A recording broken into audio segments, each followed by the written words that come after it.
Welcome, আমাদের ভিডিওতে তোমাদের স্বাগত। আজকে আমরা আলোচনা করব রাজা রামমোহন রায়ের নারী কল্যাণ নিয়ে। ভিডিও শুরুর আগে তোমাদের বলি, যদি আমাদের ভিডিও তোমাদের ভালো লাগে কিংবা আমাদের ভিডিও থেকে তোমরা উপকৃত হও, তাহলে লাইক এবং শেয়ার করে দিও। চ্যানেল সাবস্ক্রাইব করে বেল বাটন প্রেস করে অল করে দিও আমাদের সমস্ত ভিডিওর নোটিফিকেশন সবার আগে পাওয়ার জন্য। যদি তোমরা আমাদের ভিডিও ফেসবুকে দেখো, তাহলে পেজ লাইক এবং ফলো করে দিও। বন্ধুরা, আমরা দেখতে পাচ্ছি প্রতি 100 জন ভিউয়ারের মধ্যে মাত্র 2 জন চ্যানেল সাবস্ক্রাইব করে রেখেছে। তোমাদের কাছে অনুরোধ, যদি আমাদের ভিডিও তোমাদের ভালো লাগে তাহলে অবশ্যই চ্যানেল সাবস্ক্রাইব করো।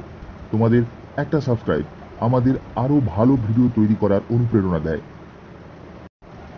তাহলে শুরু করছি আজকের ভিডিও। নারী কল্যাণের ক্ষেত্রে রামমোহন রায় বিভিন্ন উদ্যোগ গ্রহণ করেন। তিনি উপলব্ধি করেন যে নারীর মর্যাদা প্রতিষ্ঠা না হলে সমাজের সার্বিক অগ্রগতি সম্ভব নয়। মধ্যযুগের অজ্ঞতা ও কুসংস্কারে জর্জরিত নারী জাতির সামাজিক মর্যাদা পুনঃপ্রতিষ্ঠার জন্য তিনি প্রচার চালান। এজন্য তিনি বেদান্তের যুগে নারী জাতির প্রাচীন অধিকার ফিরিয়ে দেওয়ার জন্য আন্দোলন শুরু করেন। রামমোহন বিশ্বাস করতেন যে নারীরা পুরুষের সমান অধিকার পাওয়ার অধিকারী। নারী পুরুষের সমান অধিকার প্রতিষ্ঠিত না হলে ভারতীয় সমাজের প্রকৃত উন্নতি সম্ভব নয় বলে তিনি মনে করতেন।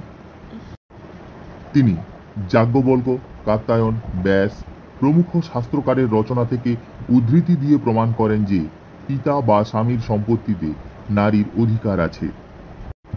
তৎকালীন হিন্দু সমাজের উচ্চ বর্ণে সতীদাহ প্রথা নামে একটি অমানবিক প্রথা প্রচলিত ছিল।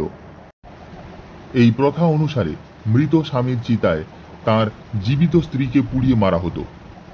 1800 থেকে 1815 খ্রিস্টাব্দের মধ্যে ভারতে 2365টি সতীদাহের ঘটনা ঘটে।